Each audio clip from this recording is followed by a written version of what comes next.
My mother sent me a message that froze me in place, something as simple as "don't come to the barbecue," and I thought it was just another one of her sharp-edged demands, until my brother and his wife walked into my office looking like they'd seen a ghost. That moment was the spark. The split in the ground beneath my feet, the warning that everything I thought I'd outrun was clawing its way back. You reach a certain age where you believe the past can't surprise you anymore. The old wounds have scarred over, the old voices have quieted, and the old fears have finally lost their grip. But all it takes is a single message, a single look, a single tremble in someone's voice to remind you that the shadows you grew up with don't disappear. They wait patiently.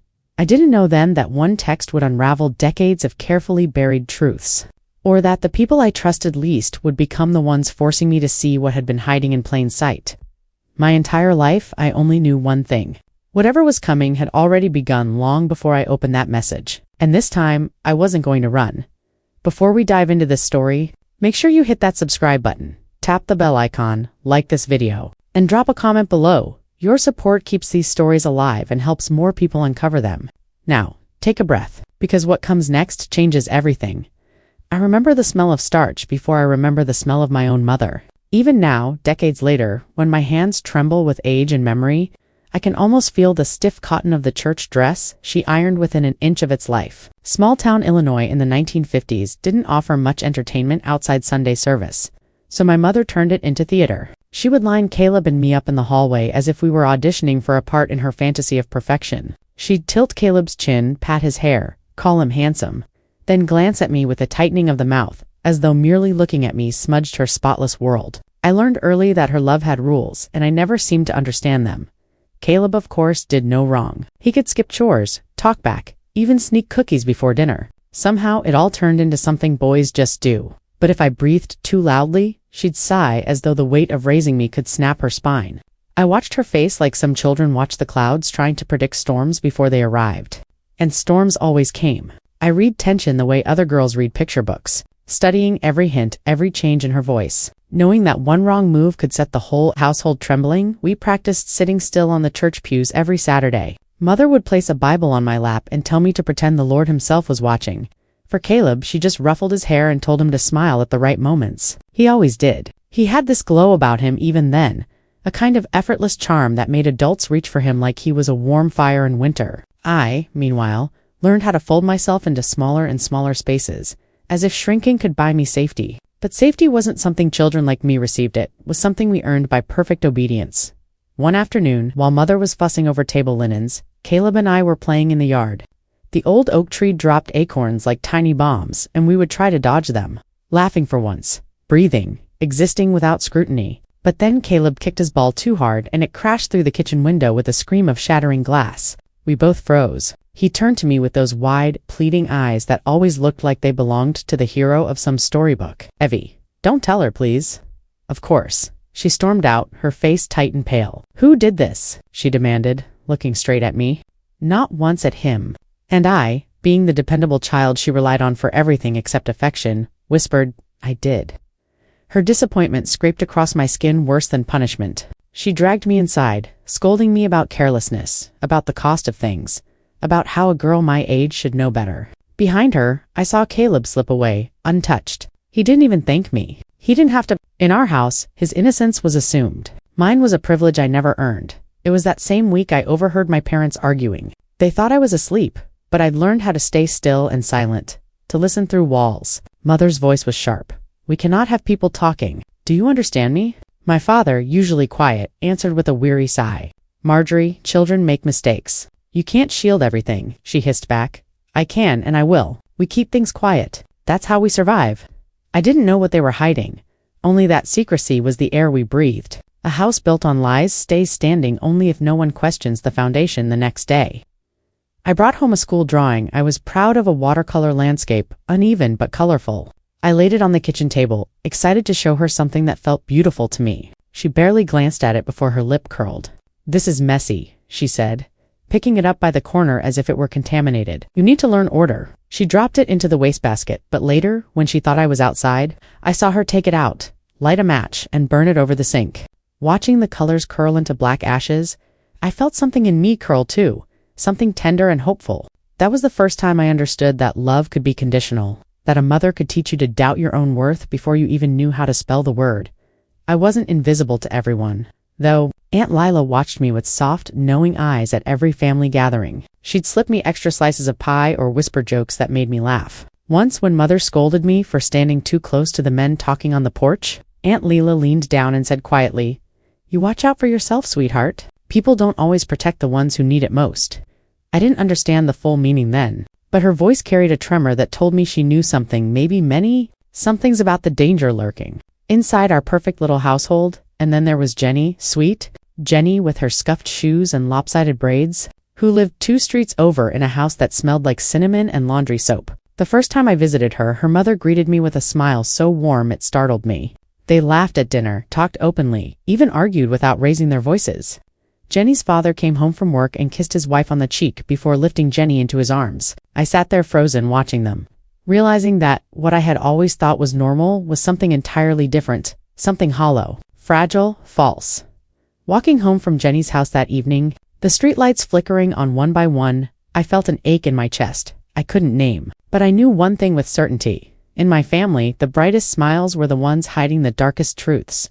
I learned that the person meant to protect me was the one I feared disappointing most, and that fear would shape every choice I made long after childhood faded. The 1960s made everything look louder: music, colors, cars, even the way teenagers felt things. But inside our house, the silence grew thicker, heavier, almost alive. By the time I reached high school, I'd learned to glide through the hallways with my shoulders slightly hunched, a habit I didn't fully notice until Coach Peters stopped me one morning, his whistle dangling from his fingers. "You okay, Evelyn?" His eyes flicked to the bruise blooming along my forearm, an ugly purple trail I'd tried to hide beneath my sweater. I muttered something about slipping on the porch steps. He didn't believe me. No one ever really did. But they also didn't push. Not in a town where my mother's polished smile could smooth over any suspicion. High school was supposed to be a fresh start, but Caleb found ways to infect every part of it. He thrived there, shining effortlessly as usual quarterback, homecoming favorite. Teachers adored him. Girls whispered about him. Even the principal laughed loudly at his jokes. I watched all of it with a mix of pride and something darker, something that scared me because I wasn't supposed to feel it. Mother always said envy was poison, but she never asked what created the hunger for fairness in the first place. One Friday night, Father's car disappeared from the driveway. I knew instantly that Caleb had taken it. I'd seen him eyeing the keys all week. When the police knocked on the door past midnight to report the car abandoned in a ditch near the old grain mill, Mother's face turned sheet white, then red, then strangely serene. She thanked the officers with crisp politeness, then turned to me as soon as the door closed. "You left the keys out," she said. "You encouraged this." My mouth dropped open. I hadn't touched the keys, but truth, in our home, was slippery. She shoved me toward my room, muttering about responsibility, about how sons looked to their sisters for guidance. Caleb stumbled in an hour later, smelling like beer and freedom. Mother wrapped him in a trembling embrace. I lay awake listening to her soothe him while she let my guilt settle over the house like smoke. The next week I received a letter in the mail, thick and official looking. A writing program in Chicago Selective, prestigious, had accepted me. I read the letter 3 times before I let myself breathe. When Mother found it, she didn't raise her voice. She didn't need to. She stood in front of me calmly, tore the letter into strips, and dropped them into the trash. "You're not running off," she said. "You're needed here. Don't start thinking you're someone you're not." I felt something inside me crack open, not loud, but dangerously wide. Mason entered my life around then, gentle where my world was sharp. He had dark hair that always fell into his eyes and a laugh that made everything seem possible. We'd sit on the bleachers after school, his arm brushing mine, the air warm with the scent of cut grass. He called me brave before I believed it myself, but Mother resented him immediately. She'd watch us from the window with narrowed eyes, as if each smile I shared with him was a betrayal. One afternoon, Mason stopped by unexpectedly and overheard her hissing into the phone. "She's a liability, always has been." He waited for me outside, his face pale. "Is that what she really thinks of you?" he asked softly. I didn't answer. I didn't have to. The truth hung between us like fog. Caleb kept spiraling, shielded by Mother at every turn. When he stole from the corner store candy magazines, a pack of cigarettes, Mother marched me inside to apologize on his behalf. Her grip on my wrist left marks. "Your brother is going through a difficult time," she said to the store owner. "Evelyn will make it right." I bowed my head and murmured apologies for a crime I hadn't even known he committed. Caleb stood outside, kicking pebbles and humming. Completely unbowed, Father grew quieter as all this unfolded.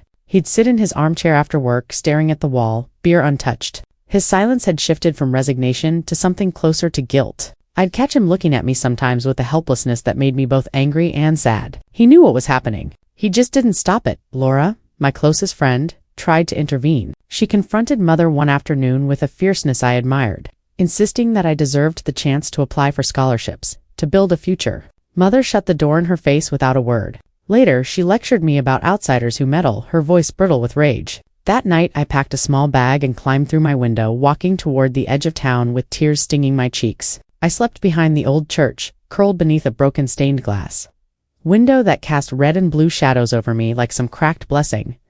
Mother found me before sunrise. She didn't scream. She didn't strike me. She just grabbed my arm and marched me home in a silence so thick it felt like a punishment designed to suffocate. Not a single word passed between us, but her grip said everything. You belong to us. You don't leave. The night before graduation, she stepped into my room without knocking. I was sitting at my desk, tracing invisible lines on the wood, imagining a life I might never reach. She leaned close enough for me to feel her breath on my neck and whispered, "Your future depends on how loyal you are to this family." Then she left, closing the door softly, as if sealing me inside a promise I had never agreed to make. I married Peter the way some people jump from a burning building without looking down, without thinking about what waits below. In my early 20s, the world felt too wide and too dangerous for someone who had been taught to survive by shrinking. Peter seemed safe at first. He spoke softly, listened intently, and told me I had such a gentle spirit, as though that were a compliment and not a skill sharpened by years of avoiding conflict. He wore crisp shirts, carried himself with quiet confidence, and worked as an accountant in a firm everyone in town admired. My mother approved instantly, saying he was steady, a word she rarely used about anyone. I mistook her approval for a sign that this time finally I had made a choice she wouldn't punish me for. Our first apartment was a small place above a bakery, always smelling of cinnamon and warm bread. I thought I'd found comfort. For a while, I even smiled without flinching. But comfort can be a curtain hiding danger on the other side. The first time Peter raised his voice, it was so sudden I spilled my tea. He had asked where I'd gone that afternoon, and when I said I'd stopped by a bookstore after work, his expression tightened. "You should tell me these things," he said. "I worry." It seemed caring, almost sweet. I apologized. Apologizing felt natural to me, like breathing. A month later, he told me I shouldn't visit my family anymore. "Your mother stresses you out, doesn't she?" he said, stroking my hair. "You come home anxious every time. Let's just create our own peace." He framed it as protection, and I wanted so desperately to be protected that I accepted it. I didn't see the bars forming around me until they were too solid to ignore.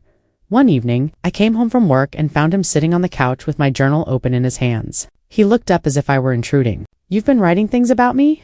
His voice was calm, almost eerily so. I felt my throat tighten. He didn't yell. He didn't need to. He simply asked questions, rapid, precise, unrelenting. "Why do you feel lonely? Why didn't you tell me? Why do you write instead of talking to me?" I reached for the journal, but he held it closer to his chest. That night, he didn't let me sleep until I promised I'd be more transparent, more open, more. The stress made me lose focus at work.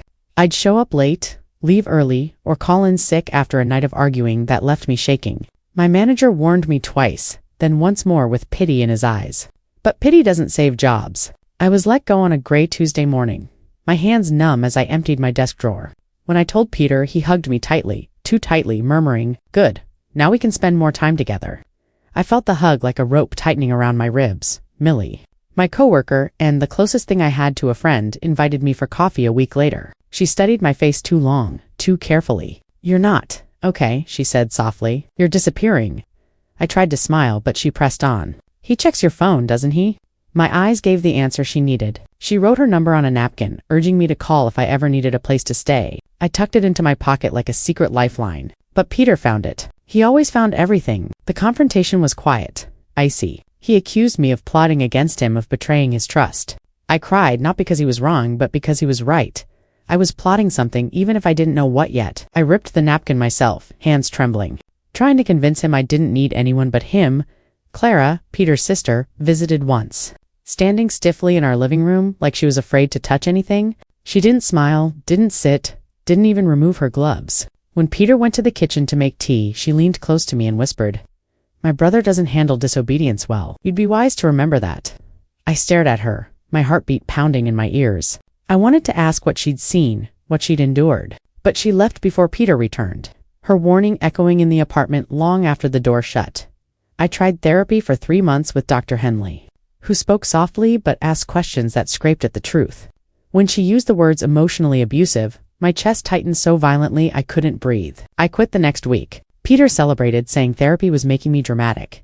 I laughed weakly, pretending he was right. One night, after an argument that spiraled out of nothing, truly nothing, a misplaced pair of keys, Peter slammed his hand against the wall beside my head. The sound rang through the apartment and something in me finally snapped.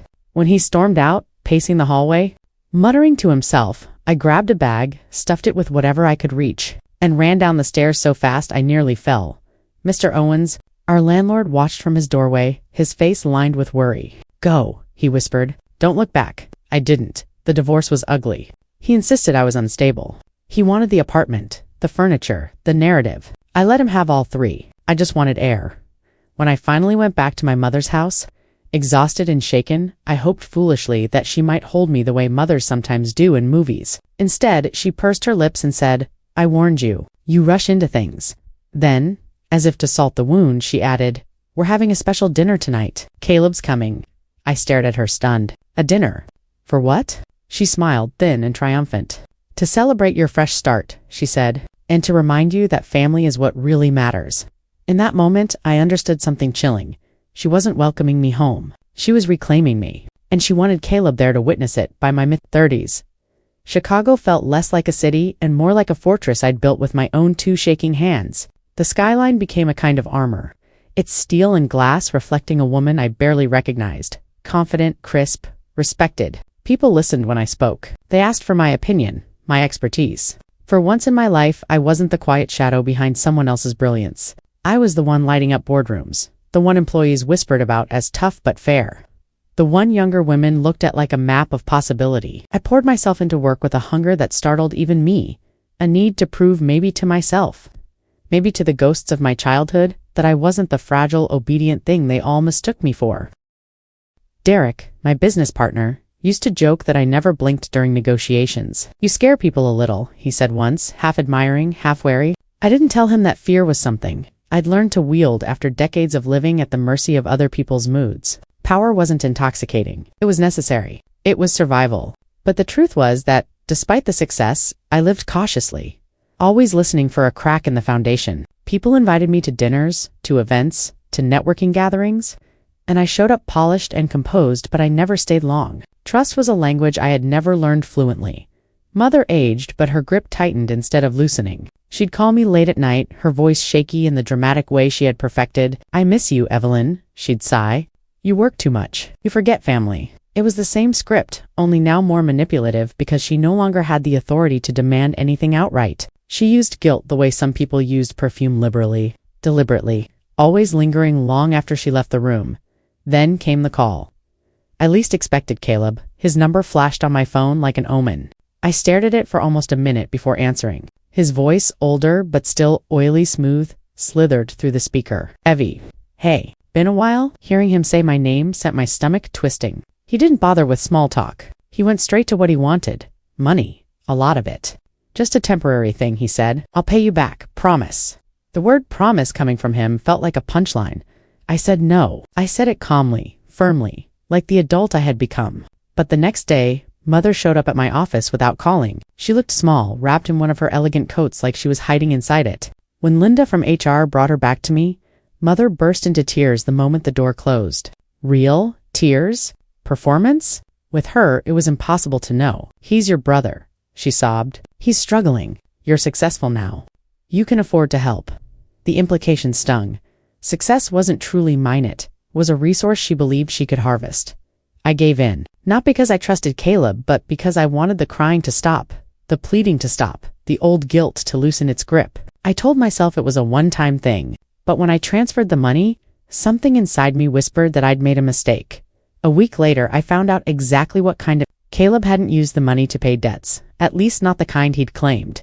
Danielle, his wife, tired-eyed and soft-voiced, called me from a number I didn't recognize. "I don't know if he told you," she said, her voice trembling, "but the money wasn't for bills. Not the bills he told you about." She hesitated, as if afraid someone was listening. "He's involved with people who don't forgive easily. People who expect payment." My heart sank. that old childhood dread rising like smoke. Before I could even process her warning, Detective Hargrove appeared at my office requesting a private conversation. He was tall, graying, the kind of man who looked like he'd seen too many families torn apart to be shocked by anything. He told me in careful, measured language that my brother's name had come up in an ongoing investigation. He's making dangerous choices, he said. Choices that could pull others in. He paused. Including you. I felt the room tilt slightly, a phantom sway like stepping onto unstable ground. I told Mother I was done. No more money. No more rescues.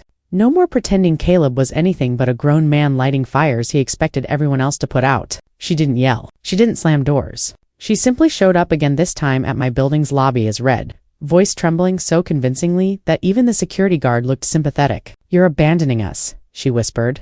You're abandoning your own blood. It was the same poison she'd used my whole life, only now wrapped in the vulnerability of age.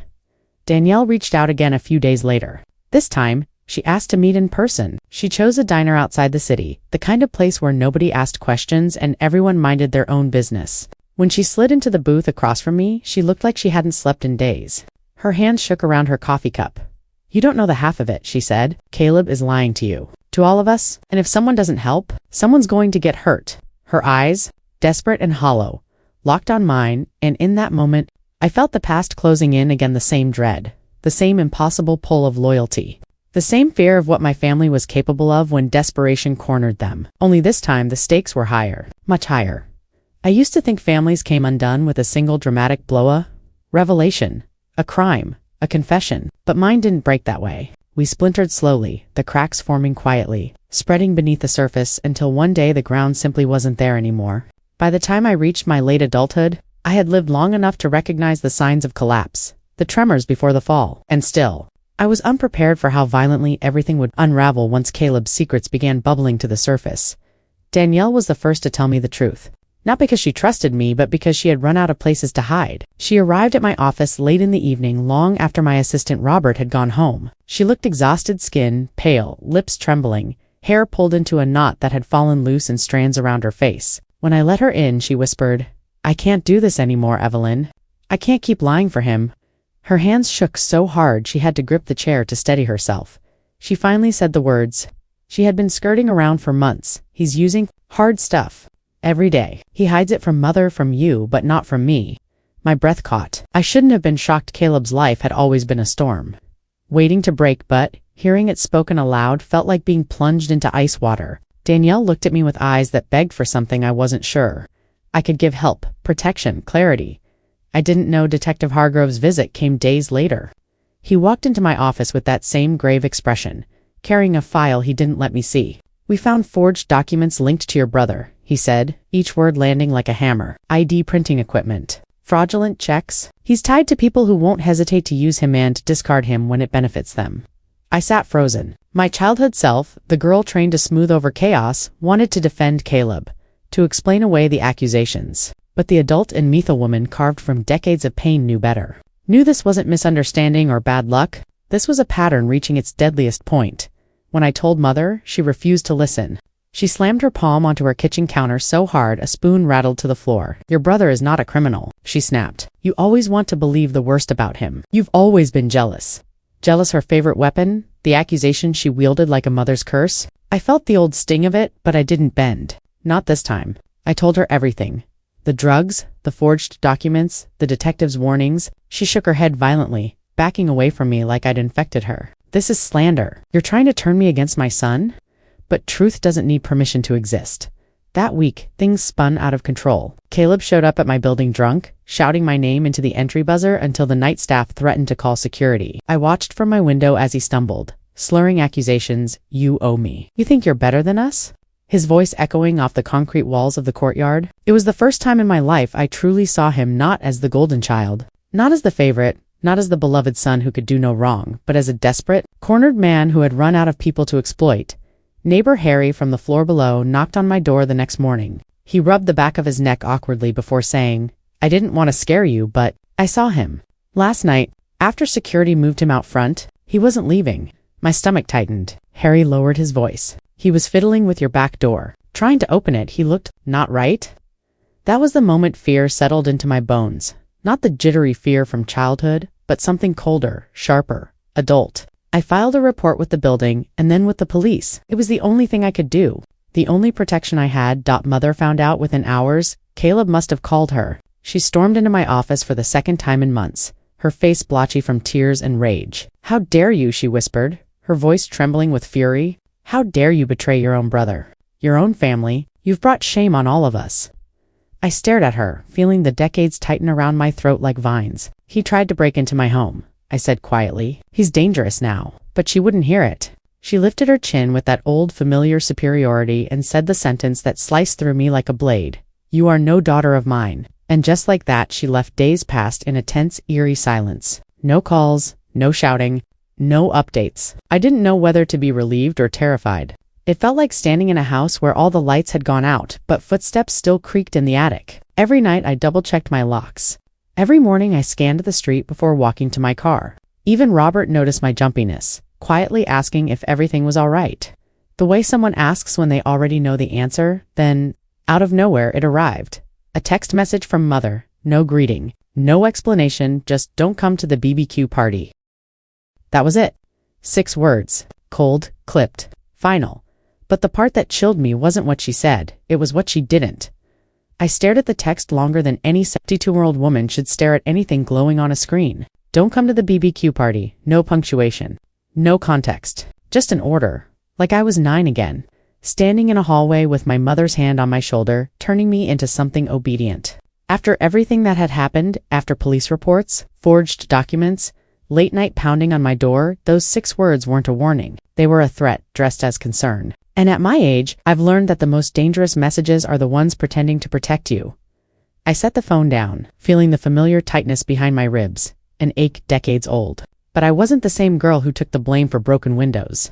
I wasn't the young woman who mistook control for love. I wasn't the wife who apologized for bruises she didn't cause. I was Evelyn Hartholder, sharper, and finally unafraid of the shadows I'd once lived beneath. If my mother didn't want me there, then something was happening she didn't want me to see. And that alone made me determined to go. At the office. Ellie looked up the moment I walked in. She's 27, bright-eyed but always careful around me, as if she senses I've lived lives she can't imagine. Today, she looked pale. "Mrs. Hart," she said softly, "there's someone waiting for you?" She hesitated, glancing toward my closed office door like something was breathing behind it. I felt the shift in the air instantly. A lifetime of training, my mother's unintended legacy, has made me sensitive to danger before it announces itself. I thanked Ellie, steadied myself, and walked down the hall. The carpet under my feet felt uneven, like the ground was warning me. I opened the door. Caleb and Danielle stood in the center of the room, both of them looking like they'd aged 10 years overnight. Caleb's face was hollow, the handsome lines eroded by fear. Danielle clutched her handbag with white-knuckled desperation. For a moment, no one spoke. It struck me then the last time I'd seen Caleb, he was trying to pry open my back door. Seeing him now was like confronting a ghost. I wasn't sure I wanted resurrected. Danielle broke first. "Thank God you're here," she whispered. Her voice cracked, and I saw how close she was to falling apart. Caleb stepped forward, but stopped short, as if afraid I'd retreat. "Mom told me not to let you come," he said. His voice wavered. Not from alcohol this time, but from something heavier. "She said it wasn't safe," she said. "Things might get out of control." He rubbed his hands over his face, the gesture of a man clawing for a version of himself he'd long lost. "I thought she meant something else." "I didn't think He stopped. His throat bobbed. "I didn't think she'd go this far." I didn't sit. Neither did they. The room felt too fragile for movement. Danielle stepped beside him, her shoulders trembling. "Your mother has been hiding his crimes for years," she said. "Not just covering, directly hiding. Destroying evidence, paying off people, threatening people who tried to report him." She glanced at Caleb, guilt flooding her eyes. "She told me if I said anything, she'd make sure I never saw my son again." Her voice trembled. I believed her. My heart didn't drop. It sank, slowly, heavily, like a stone returning to the bottom of the well it was thrown in 2 decades ago. My mother hadn't changed. She'd just grown more skilled at building prisons for everyone around her. Caleb sank onto the edge of a chair.